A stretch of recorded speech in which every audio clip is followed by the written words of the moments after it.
বিসমিল্লাহির রহমানির রহিম। বুরহানউদ্দিন উপজেলা এবং পৌর বিএনপির থেকে গণমানুষের প্রিয় নেতা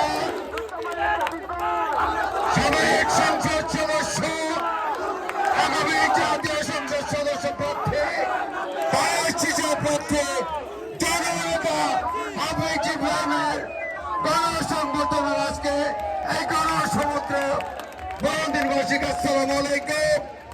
আজকে একটাই স্লোগান, দলের শীষে রব উঠেছে, দলের শীষের রব উঠেছে। ভাইরা, আগামী নির্বাচনে মা বন্ধুকে নিয়ে 26 সালের যে নির্বাচন হবে, সবাইকে কেন্দ্রে কেন্দ্রে গিয়ে দলের শীষে ভোট দেওয়ার জন্য আহ্বান জানাই।